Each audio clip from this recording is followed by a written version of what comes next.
Bismillahirrahmanirrahim. Today's topic is again industrial revolution. Let me start the slides. Industrial revolution, management, the fourth factor of production. Before the industrial revolution, economic theory focused on two factors of production, land and labor, and recognized capital as an input factor only as church bond loosened. यानी दो factor of production थे पहले जो consider किए जाते थे industrial revolution से पहले, एक लैंड, लेबर और कैपिटल को एज ए इनपुट फैक्टर लिया जाता था. In addition to these another began to evolve the entrepreneur. Entrepreneur applied to anyone who bought or made a product at a certain cost to sell at an uncertain price. In Cantillon's description, it described the work of any self-employed person such as farmer, water carriers, brewers, hat makers, chimney sweeps, and so forth. As one authority has observed, Cantillon's entrepreneur may be a merchant or landowner, but he equally may be a capitalist employing labor. In all cases, however, the entrepreneurial role remains distinctly that of someone making decisions under uncertainty. तो ये entrepreneur की कुछ definition है कि who bought or made a product at a certain cost. जाहिर है कुछ ना कोई cost होगी और at an uncertain price. और फिर उसकी थोड़ी और डिफरेंट डेफिनेशन जो है कि मे बी अ मर्चेंट और land owner but he equally may be a capitalist employing labour in all cases. तो उसमें उसका ये रोल जो है डिस्टिंक्टिवली यानी डिसीजन मेकिंग का रोल जो है वो हमेशा वहाँ पे रहेगा अंडर अनसर्टेनिटी, यानी मार्केट कंडीशन अनसर्टेन होते हैं और उसमें डिसीजंस जो हैं वो लेने हैं. Jean Baptiste Say provided a more definitive explanation of the entrepreneurial role. According to Say, entrepreneurship requires a combination of moral qualities that are not often found together: judgment, perseverance, and a knowledge of the world as well as of business. यानी world का knowledge भी चाहिए और business का भी. The entrepreneur is called upon to estimate with tolerable accuracy the importance of the specific product.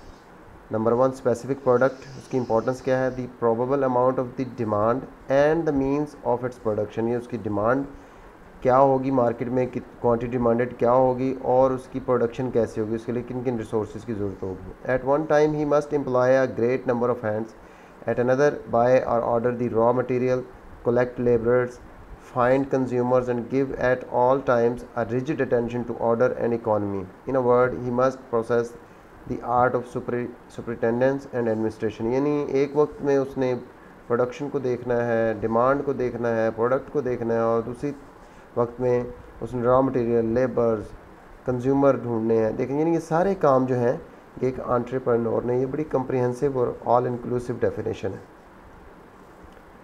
Say noted that some entrepreneurs own the undertaking, but more frequently than not they own only a share, having borrowed from others or having formed a partnership. यानी वो ज़्यादातर frequently जो है वो partnership में काम करते थे या किसी से उधार लेके वो स्टार्ट करें. The entrepreneur thus became a manager for others and assumed an additional risk in combining the factors of land, labor and production capital. तो एक बड़ा इम्पॉर्टेंट फैक्टर है कि रिस्क टेकर है. एंटरप्रेन्योर जो है वो रिस्क लेता है. For assuming the added risk in combining the traditional three factors of production, यानी land, labour, capital, land, labour और कैपिटल. फोर्थ जो है वो एंटरप्रेन्योर हो गया और उसमें वो उसने रिस्क लेना है. The entrepreneur became a fourth factor of production and received a separate reward for managing in addition to a return on the personal capital investment. यानी एक तो उसने जो कैपिटल इन्वेस्ट किया उसके भी उसको रिवॉर्ड है ज़ाहिर है प्रॉफिट की सूरत में, और उसके अलावा भी वो रिवॉर्ड लेगा किसी भी फॉर्म में, वो ज़ाहिर है पे है या जो भी. तो उसमें वो कैपिटल जो इन्वेस्ट किया है और एज ए एंटरप्रेन्योर इन तमाम चीज़ों को जो मैनेज किया है उसका भी उसे रिवॉर्ड मिलेगा. The emerging factory system posed management problems different from those ever counted before. यानी इंडस्ट्रियल रेवोल्यूशन से पहले जो मसाइल थे और उसके बाद जब इंडस्ट्रियल रेवोल्यूशन आया और फैक्ट्री सिस्टम ने ग्रो किया तो उसकी एक डिफरेंट तरह की मैनेजमेंट प्रॉब्लम सामने आई. The church could organise and manage its properties because of dogma and the devotion of the faithful. The military could control large number of personnel through a rigid hierarchy of discipline and authority, and governmental bureaucracies could operate without having to meet competition or show a profit. The managers in the new factory system could not resort to any of these devices to ensure the proper utilization of resources. देखिए वो कहता है कि church के पास तो faithful लोग थे जो जो उसके प्रिंसिपल और डिवोशंस के ऊपर काम करके चर्च की प्रॉपर्टीज़ को मैनेज करते थे।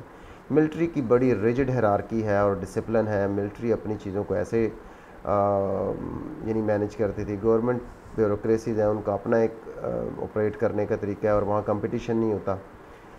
लेकिन जो ये नई फैक्ट्रीज़ बनी, इनके पास ये सिस्टम नहीं था, इनके पास ये चीज़ें नहीं थी। ये तो इंडस्ट्रियल रेवोल्यूशन के बाद जब ये चीज़ें बनना शुरू हुई, यानी इंडस्ट्रियल के स्टार्ट में, तो उनके पास कोई ऐसी मैनेजमेंट के लिए या कोई हायरार्की, कोई इस तरह की चीज़ अवेलेबल नहीं थी। The industrial revolution स्पॉन्ड a number of industries in the early 1800s, यानी 19th सेंचुरी का start, were characterised by the growth of these firms in an increasingly competitive environment. तो environment Aahista Aahista gradually competitive होता गया। जब एक ही product 10 लोग बना रहे हैं तो आहिस्ता आहिस्ता कंपटीशन बढ़ता गया। For the firm the pressure for growth came from the need for economies of scale to compete more effectively. Economies of scale means कि आप प्रोडक्शन जब ज़्यादा करते हैं तो आपकी एवरेज यूनिट कॉस्ट कम होती है, यानी डिवीजन ऑफ लेबर से हो सकती है, स्पेशल आपकी जो स्किल्ड वर्कर हैं स्पेशलाइजेशन से हो सकती है, या ओवरहेड्स जो हैं वो ज़ाहिर है नंबर ऑफ़ यूनिट ज़्यादा प्रोड्यूस हुए हैं तो वो डिवाइड होंगे। तो इकोनॉमीज ऑफ स्केल की वजह से भी प्रेशर जो है वो एक आया। Some advocated resisting the pressure for growth. अच्छा, चूँकि जब ये नया फैक्ट्री सिस्टम आया और कंपटीशन की वजह ग्रोथ प्रेशर आया तो कुछ लोगों ने इसको रेजिस्ट भी किया। For example, a report for the Committee on Woolen Manufacturers of 1806 stated that the development of large factories would not lead to many advantages for the entrepreneur. आगे उन्होंने डिस्कस किया है जैसे कि by continuing the domestic system, पहले जैसे होता था कि घरों में काम करते थे और उसके बाद फिर फैक्ट्रीज़ बननी शुरू हुई ना, जैसे हमने स्टार्ट में पढ़ा कि पावर लूम्स में फिर वो लोग इकट्ठे होना शुरू हुए। The entrepreneur could save much capital investment and would not need to submit to the constant trouble and solitude of watching over numerous body of workmen। यानी पहले घर पे काम करते थे, अब जब ज़ाहिर है वो एक किसी सेंट्रल प्लेस पे आए तो इन्वेस्टमेंट भी आपको करनी पड़ेगी, प्लस जो है वो उनको देखना पड़ेगा, उनको कोऑर्डिनेट करना पड़ेगा। पहले वो अपने तौर पे कर रहे थे। ये वो लोग हैं जिन्होंने जो ग्रोथ प्रेशर के अगेंस्ट जो आर्ग्यूमेंट दिए हैं। Competition still demanded growth, but the retarding factor was the lack of a pool of trained managers who could cope with large-scale factory problems। यानी कंपटीशन से ग्रोथ तो डिमांड थी, लेकिन problem ये थी कि ट्रेंड मैनेजर्स नहीं थे जो इन चीज़ों को, जैसे हमने पीछे उसमें बताया ना कि इनके पास कोई सिस्टम ही नहीं था, तो यहाँ एक प्रॉब्लम थी। Hence the size of the early firm was often limited by the number of people the entrepreneur could supervise personally। तो स्टार्ट में ज़ाहिर साइज़ इतना बड़ा भी नहीं था, तो entrepreneur जो है वो पर्सनली उसको सुपरवाइज कर सकता था। The result was a dual line of advance for the factory system। On the one hand, the technology and capital made a larger scale of production possible, and forces of competition made a larger size imperative। ठीक है, एक side तो ये थी। On the other hand, the enlargement of operation created a myriad of managerial problems। तो दूसरी तरफ से ये हुआ कि मैनेजरियल प्रॉब्लम्स जो है वो बहुत ज़्यादा सामने आना शुरू हो गई। Thank you ji, thank you so much.